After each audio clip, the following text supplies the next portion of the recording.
High viewers, ఈరోజు పాకిస్తాన్ పరిస్థితి ఎట్లా ఉంది అంటే, ఓ పక్క బలూచిస్తాన్ వాళ్ళు ఇండియా మా గనక సాయం చేస్తే మేము పాకిస్తాన్ లేపేస్తాం, మా దేశ స్వతంత్రం ప్రకటించుకుంటాం అంటున్నారు. అండ్ తెహ్రీకే తాలిబాన్ పాకిస్తాన్ అని చెప్పేసి ఒక బ్యాచ్ ఉంది. నార్త్ ఏరియాలో ఉంటారు, ఆఫ్ఘనిస్తాన్కి దీనికి మధ్యలో ఉంటారు పాకిస్తాన్. అక్కడ వాళ్ళు కొన్ని నెలలుగా యుద్ధం చేస్తున్నారు, పాకిస్తాన్ సైనికులు చంపేస్తున్నారు, బలూచిస్తాన్ వాళ్ళు పాకిస్తాన్ సైనికులు చంపేస్తున్నారు. సో ఇప్పుడు ఏంటి విషయం? ఓ పక్క ఇండియా వచ్చేసి ఆపరేషన్ సింధూర్ పై తాట తీసి అవతలేసింది, ముప్పేట దాడి.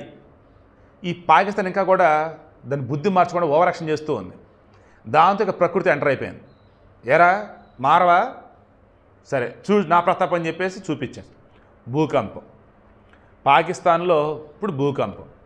వీడికి ఇండిషన్ ఒకే ఒకటండి, శివప్రసాద్ ఛానల్ ఇస్తున్నాను. అందుకే సింపుల్గా ఏమనంటే, మనం అనేది మన సంకల్పం గొప్పదైతే, మన ఎఫర్ట్స్ కరెక్ట్గా ఉంటే పంచభూతాలు ప్రకృతి మొత్తం మనకే సాయం చేస్తాయి.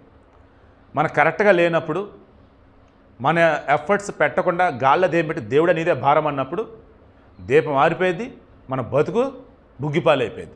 అలా పాకిస్తాన్ బతుకు బస్ స్టాండ్ కాబోతుందని నాకైతే అనిపిస్తూ ఉంది.